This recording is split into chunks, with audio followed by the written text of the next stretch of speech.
lampirannya disebut dia tuh lagi tuh daftar undangan perundingan bipartit, daftar hadir, risalah perundingan, kalau sepakat ada format PB-nya, kalau nggak sepakat pencatatan perselisihannya, itu prosedur itu.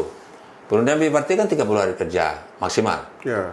Tapi kalau 2 kali, 3 kali perundingan, ya udah sepakat, ya sudah bikin PB. Tapi di dalam 30 hari itu. Dalam 30 hari itu. 2 kali Tapi kalau sudah 30 hari, ini di Permen 31 2008 itu diatur lagi.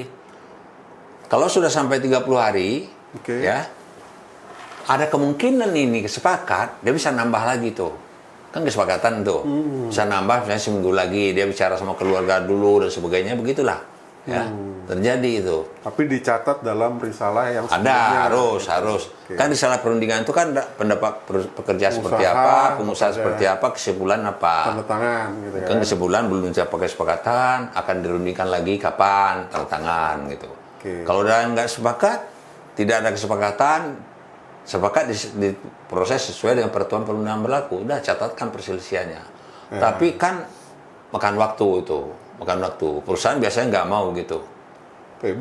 Karena surat edaran Mahkamah Agung nomor 3 2015 itu, langsung. Ya kan, upah proses itu paling lama 6 bulan itu di PHI. 6 bulan. Ya kan? Daripada harus bayar 6 bulan, mendingan tambah aja 2 bulan lagi. Tambah 2 bulan. Dia juga tenang, kita juga senang. Daftarkan ke PHI, selesai itu. Ya kan? Nah itu prosedurnya seperti itu. Tapi yang berat itu sebetulnya kembali ke tadi Pak Fauzan adalah alasannya itu. Harus kuat. Alasannya apa? Kemudian kenapa si A, bukan si B dan sebagainya. Itu kan kadang-kadang kan, lah dia lebih jelek dari saya kok, kenapa? Kadang-kadang di PHI terbuka Pak.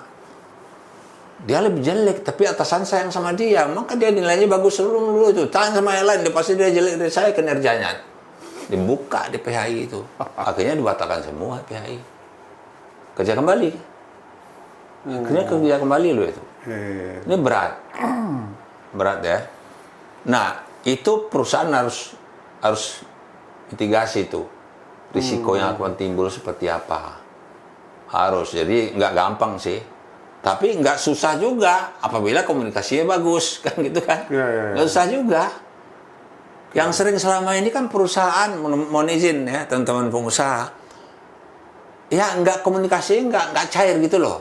Nggak cair, nggak cengli lah. Pokoknya negonya dan sebagainya tuh nggak inilah ya. Pokoknya Anda nggak mau, udah kita proses, nggak bisa begitu. Ingat loh, pekerja itu kehilangan pekerjaan.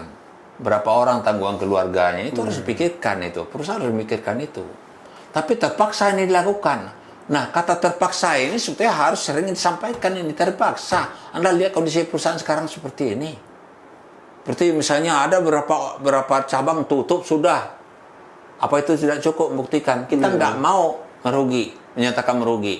Kita mencegah terjadi kerugian walaupun perusahaan merugi ini. Makanya banyak diambil perusahaan walaupun perusahaan merugi itu. Pasal 43 ayat 2 itu Pak. Karena pesangonnya lebih gede ya, 1. Kalau merugikan 0,5 tuh pesangonnya. 0,5. Gitu ya.